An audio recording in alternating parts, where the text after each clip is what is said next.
just off in your neighborhood. When you can't shake the sense that something's happening right under your nose, but you can't quite put your finger on what it is? Well, I've been living with that feeling for the past 3 months. And what I discovered beneath my quiet suburban street is going to change everything you think you know about what's lurking under our feet. This all started back in October when I moved into what I thought was the perfect house on Maple Street. It was a quiet cul-de-sac with friendly neighbors, well-maintained lawns, and absolutely nothing out of the ordinary, or so I thought. But within weeks of moving in, I started noticing things that didn't make sense. Small things at first, things that most people would just brush off as coincidence. The first sign was the sound. Every night around 2 a.m., I'd hear this faint scratching noise coming from somewhere beneath my bedroom floor. It wasn't consistent enough to be pipes or the furnace, and it definitely wasn't mice. I'd grown up in an old house, so I knew what rodents sounded like. This was different.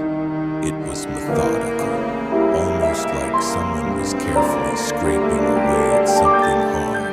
I mentioned it to my neighbor Frank during one of those awkward morning encounters when we're both grabbing our newspapers. Frank's lived on this street for 27 years, so I figured he'd know if there was some kind of underground utility work happening.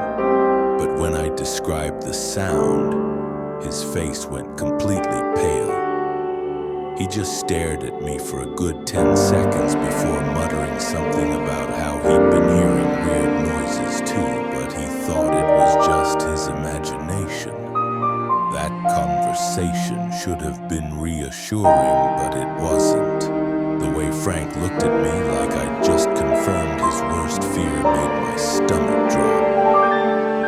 He quickly changed the subject and practically ran back into his house, leaving me standing there with more questions than answers. The second sign came a week later. I was walking my dog Rex around the neighborhood when I noticed something strange about the sidewalks. There were these tiny cracks appearing in perfect grid patterns, almost like someone had been measuring and marking the concrete from underneath. The cracks were barely visible unless you knew what to look for, but once I started paying attention, I saw them everywhere. Mrs. Henderson from 3 houses down was watering her flowers when I stopped to examine one of the cracks more closely. She's one of those sweet, elderly ladies who knows everyone's business, so I figured she might have some insight.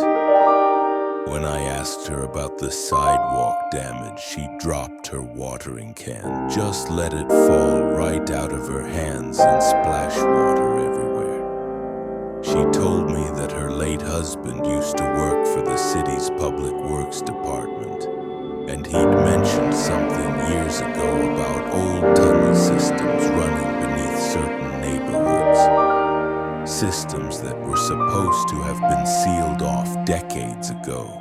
But the way she said it with this tremor in her voice made it clear she wasn't just talking about some harmless historical curiosity. By this point, I was starting to piece together that whatever was happening wasn't random. The scratching sounds, the sidewalk cracks, the way my neighbors reacted when I brought up these seemingly innocent observations.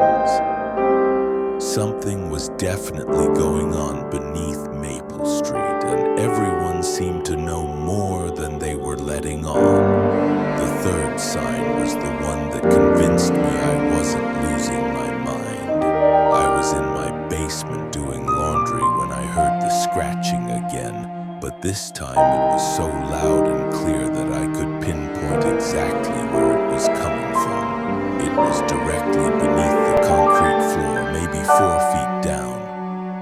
I I pressed my ear to the cold cement and listened.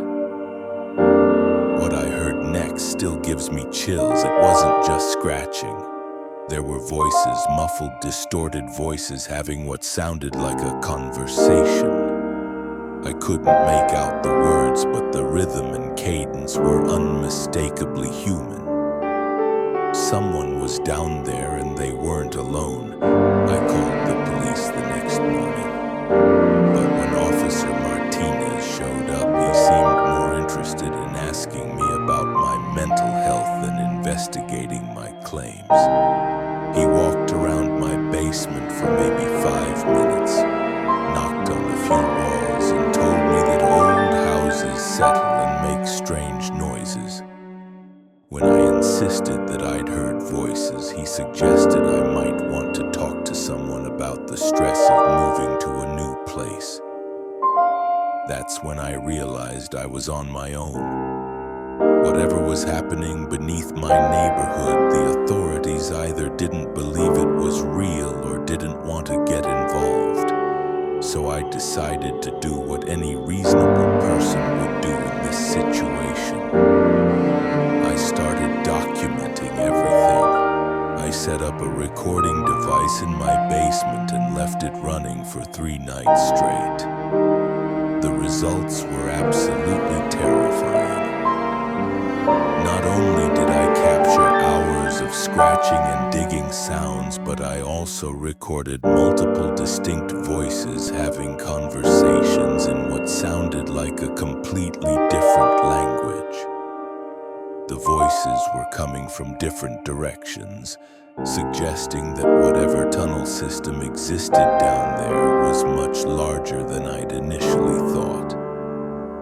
I took the recordings to my friend Jake, who works as an audio engineer. He ran them through some professional software and confirmed what I already suspected. The voices were definitely human. The sounds were consistent with excavation work, and based on the acoustics, they were coming from a space that was at least 10 feet wide and probably much longer. But here's where things get really strange. Jake noticed something in the recordings that I'd missed. Every few hours there would be this low-frequency humming sound, almost like machinery running. It would last for exactly 7 minutes, then stop abruptly. The pattern was so precise that it had to be artificial.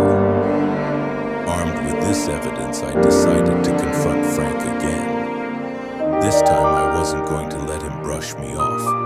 I knocked on his door at 8 p.m. on a Tuesday, recordings in hand, and demanded answers. What he told me that night changed everything I thought I knew about my quiet little neighborhood. Frank invited me into his kitchen, poured 2 cups of coffee, and sat across from me with the look of a man who'd been carrying a heavy secret for far too long. He explained that about 15 years ago, the city had approved a construction project that was supposed to expand the subway system. The tunnels were dug, the infrastructure was installed, but then the project was suddenly canceled due to budget constraints. The official story was that the tunnels were sealed and abandoned. But Frank's brother worked on the construction crew, and he told Frank that the tunnels were never properly sealed. In fact, some of the workers had reported seeing people moving around in the tunnels during the final weeks of construction. People who definitely weren't supposed to be there. According to Frank, several neighbors had been hearing the same sounds I was hearing, but they'd all been too scared to talk about it openly. There was an unspoken agreement on Maple Street that you didn't ask questions about the noises coming from underground. People just accepted it as part of living in the neighborhood. But Frank's story raised more questions than it answered. If these were just abandoned subway tunnels, why were there people down there? What were they doing? And most importantly, why was everyone left Frank's house that night with a mixture of relief and dread. Relief because I finally had confirmation that I wasn't going crazy, and dread because I was starting to realize that whatever was happening beneath my neighborhood was much bigger and more dangerous than I'd initially thought. The next morning, I made a decision that would change everything. I was going to find a way into those tunnels myself. I know that sounds incredibly stupid, and looking back, it probably was. But I couldn't just sit there knowing that something was happening directly beneath my house while everyone pretended it was normal. I started by researching the original construction plans at the city planning office. The clerk behind the counter looked at me like I was insane when I asked for records from the canceled subway project. But after an hour of digging through dusty filing cabinets, she found what I was looking for. The blueprint showed a network of tunnels that stretched for miles beneath our neighborhood, with access points scattered throughout the area. One of those access points was supposed to be in Riverside Park, just 4 blocks from my house. According to the plans, there was a maintenance entrance hidden behind a cluster of oak trees near the old playground. I decided to check it out that evening, armed with nothing but a flashlight and what was probably false confidence. The entrance was exactly where the blueprint said it would be. A heavy metal door set into a concrete wall, partially concealed by overgrown bushes. The door was supposed to be locked and sealed, but when I pushed on it, it swung open easily. Too easily. The hinges had been recently oiled, and there were fresh footprints in the dirt leading up to the threshold. I stood there for what felt like an eternity, staring into the darkness beyond that door. Every rational part of my brain was screaming at me to turn around and go home. But the scratching sounds had been getting louder every night, and I'd started hearing them during the day too. I needed answers, and this was my only chance to get them. The tunnel beyond the door was exactly as the blueprints had described. Wide enough for 2 people to walk side by side, with concrete walls and a curved ceiling. But it was what I found about 50 feet in that made my blood run cold. The walls were covered in symbols, not graffiti or random markings, but carefully carved symbols that looked almost ritualistic in nature. I followed the tunnel for what felt like hours, taking pictures of everything I saw. The symbols became more elaborate the deeper I went, and I started noticing side passages branching off in different directions. This wasn't just a simple tunnel system. It was a complex underground network that had been modified and expanded far beyond what the original construction plans had called for. Then I heard them, the voices I'd been recording in my basement, but this time they were clear and unmistakable. They were speaking English, and they were getting closer. I quickly turned off my flashlight and pressed myself against the wall, trying to make myself as small as possible. 3 figures emerged from one of the side passages carrying what looked like surveying equipment. They were dressed in ordinary clothes, but there was something unsettling about the way they moved. Too coordinated, too purposeful. They were measuring something, taking notes, and speaking in hushed tones about expansion plans and timeline adjustments. I caught fragments of their conversation as they passed by my hiding spot. Something about Phase 3 being ahead of schedule, about the surface preparations being nearly complete, and about how the residents residents above were becoming too curious for their own good. When one of them mentioned Maple Street specifically, I felt my heart stop. They continued down the tunnel, and I waited until their voices faded completely before moving again. But now I knew I was in serious danger. Whatever these people were doing down here, it was organized, it was deliberate, and it involved my neighborhood directly. I made my way back toward the entrance as quickly as I could, but I took a wrong turn somewhere in the maze of passages. Instead of finding the door I'd come through, I found myself in a large circular chamber that definitely wasn't on any of the city's blueprints. The walls were lined with the same symbols I'd seen throughout the tunnels, but these were different. More complex, more detailed, and they seemed to glow faintly in the beam of my flashlight. In the center of the chamber was a table covered with maps, photographs, and what looked like building plans. I recognized some of the addresses immediately.